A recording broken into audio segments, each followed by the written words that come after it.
Migao mari takwe Kithure Kindiki olando ni piny owacho dhi golo roadblocks duto e wang' apeyni ma pacho ka kochopo dwe mar 11 higani.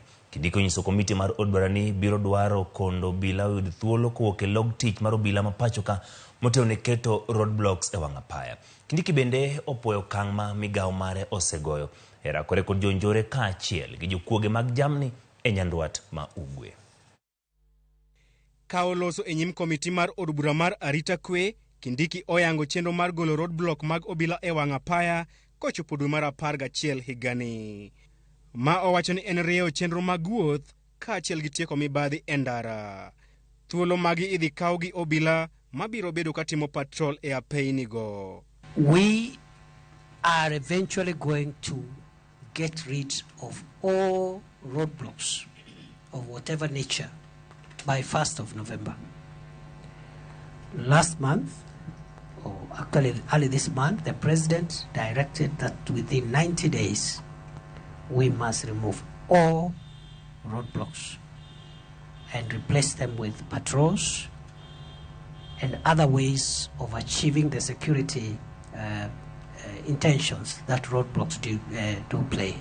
Kindiki olero ni obila biro mana keto roadblock e wang' apaya bang' yudo thuolo makamano kowuok e log tich maduong' mar obila e bore Nairobi. As a policy, Honorable Chair and Honorable Members, we have eliminated, the government has eliminated roadblocks across the country, and they are only erected on a needs basis.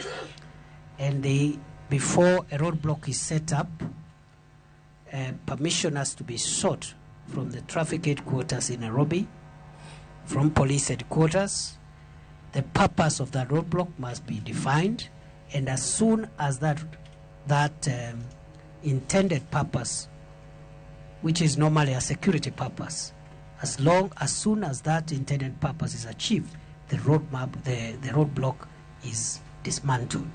Ewi chal mar arita kwe e nyandwat ma ugwe, Kindiki oyango ni piny owacho osegoyo okang' manyime e yweyo jonjore kod jokuog jamni e counties mag Baringo, Laikipia, Elgeyo Marakwet kod West Pokot. I am happy to report, Chair, that the security situation has greatly improved in those areas.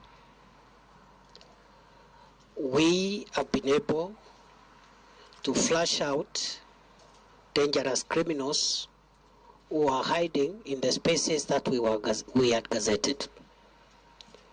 We followed the procedure under international law by first making public announcement on the particular areas where we wanted members of the public who could be there to vacate. Kindiki bende opuoyo apedha mar jonjore madhi nyime e gwengego ka owacho ni apisas mag arita kwe kod jodak mai counties go osebedo gi winjruok maber. It is the first time we have a police-led, KDF-supported operation under the new constitution and Article 241. It has worked very well. The relationship between the security agencies has been wonderful. The input of other agencies, including NPR, has been exemplary. That is a good lesson for us. Kaka yo mar neno ni otiek timbe njore e counties go chutho, Kindiki wacho ni onge ng'ata ma ibiro yiene madok e kuonde go ma piny owacho ne odare jonjore e counties auchiel go. Those places will not be accessible again to anybody under whatever pretext. In other words, Chair, the Corcoran Hills, I don't know whether you are able to overfly the Corcoran Hills. You will understand, no human being would live there. Serikal bende chano gero skunde, apeyni kod yao e gwengego kaka yo mar bero ngima jodak mai counties go kaachiel gi ting'o chenro mag dongruok. Mabogo area. Jatend migao mar arita kwe Profesa Kithure Kindiki onyiso geno mare ewi chenro ma piny owacho oseketo mar yweyo jokuoge jamni kod jonjore mosebedo ka sando jopiny e gwenge ma nyandwat ma ugwe kochopo giko higani. Kindiki bende osingo mar tieko ywaruok madhi nyime e kind kaunti ma Kisumu kod kaunti ma Kericho. Chris Owino, Ramogi TV.